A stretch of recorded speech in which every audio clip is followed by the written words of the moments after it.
Bonsoir, chers frères et sœurs gabonais et gabonaises du monde entier. Nous nous trouvons ici à l'ambassade de France, l'ambassade de Gabon en France, à Paris, avenue Raphaël.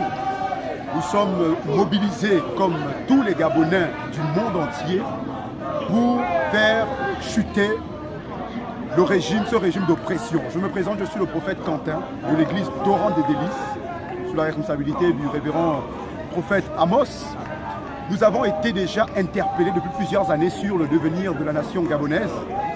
Et le Dieu des esprits des prophètes nous a invités, nous a demandé, nous a donné le mandat de conduire nos prières dorénavant pour la libération de la nation gabonaise. Je me trouve avec les frères et les sœurs, comme chaque soir, pour intercéder et demander l'intervention surnaturelle, spirituelle du Dieu des esprits des prophètes.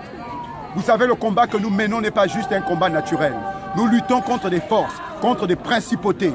Et nous croyons que la libération de notre pays, le Gabon, s'opérera aussi par la prière. Parce que notre victoire ne sera pas seulement humaine, mais elle sera pleinement spirituelle.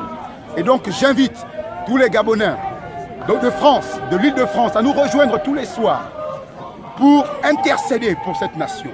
Parce que nous savons que Dieu a un projet de délivrance excellent pour le peuple du Gabon. Maintenant, nous allons prier. Seigneur Dieu des esprits des prophètes, nous te remercions de cette mobilisation qui touche tous les pans de la société gabonaise. Que les chrétiens s'unissent ensemble pour prier et pour demander la délivrance.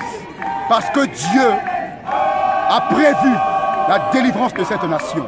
Et nous ne faiblirons pas, nous sommes plus que jamais mobilisés pour demander l'intervention divine. Merci Seigneur, parce que nous croyons que tu entends nos prières et que la porte de la délivrance, le chemin de la délivrance du Gabon est pour bientôt. Merci Seigneur pour ton amour pour cette nation, pour ton amour pour ce peuple, pour ton amour pour tous les peuples qui sont sous l'oppression. Dans le nom de Jésus, nous disons tous